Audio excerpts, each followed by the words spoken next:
پیارے بچوں، السلام علیکم ورحمۃ اللہ وبرکاتہ۔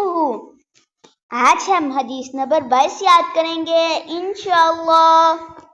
اعوذ باللہ من الشیطان الرجیم، بسم اللہ الرحمن الرحیم۔ صلی اللہ علی محمد صلی اللہ علیہ وسلم۔ قال رسول اللہ صلی اللہ علیہ وسلم، عذاب القبر حق۔ ترجمہ، عذاب قبر برحق ہے۔ پیارے بچوں، اس کا مطلب ہے کہ قبر میں بھی سوال جواب ہوتے ہیں اور اچھے برے اعمال کے مطابق انسان کو سکون یا عذاب ملتا ہے۔ قبر میں کیا ہوتا ہے؟ پیارے بچوں، جب کوئی مسلمان دنیا سے جاتا ہے تو قبر اس کا پہلا ٹھکانہ بنتی ہے۔ وہاں دو فرشتے منکر اور نکیر سوال کرتے ہیں، تمہارا رب کون ہے، تمہارا دین کیا ہے اور تمہارے نبی کون ہیں؟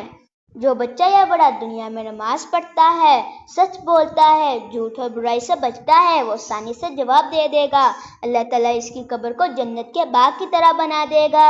لیکن جو لوگ برے کام کرتے ہیں، جھوٹ بولتے ہیں، نماز نہیں پڑھتے، نبی کریم صلی اللہ علیہ وآلہ وسلم کی باتوں نہیں مانتے، ان کے لیے قبر تنگ ہو جاتی ہے اور عذاب شروع ہو جاتا ہے۔ اس لیے نبی صلی اللہ علیہ وآلہ وسلم نے فرمایا، عذاب قبر برحق ہے۔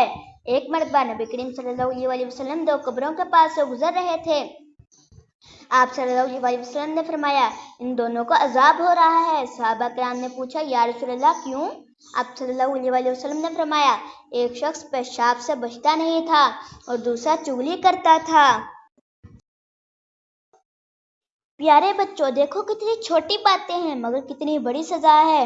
اس لیے ہمیں بھی صاف ستھرا رہنا چاہیے اور کسی کی برائی یا چغلی نہیں کرنی چاہیے۔ یہ حدیث ہمیں بتاتی ہے کہ قبر کا عذاب حقیقت ہے، مذاق نہیں۔ ہم سب کو چاہیے کہ نماز پڑھیں، سچ بولیں، والدین کی عزت کریں، گندے کاموں اور جھوٹ سے بچیں تاکہ ہماری قبر جنت کا باغ بن جائے، جہنم کا گڑھا نہ بنے۔ پیارے بچوں، آج ہم نے سیکھا ہے کہ عذاب قبر برحق ہے۔ ہمیں دنیا میں اچھے کام کرنے ہیں تاکہ قبر میں سکون ملے۔ آئیں سب مل کر دعا کریں، یا اللہ ہمیں قبر کے عذاب سے بچا اور ہماری قبروں کو جنت کے باغ کی طرح بنا دے، آمین۔ اور ہمارے چینل قرآن کڈز ورلڈ کو لائک اور سبسکرائب کرنا مت بھولیں۔ جزاکم اللہ، فی احسن جزا، فی امان اللہ۔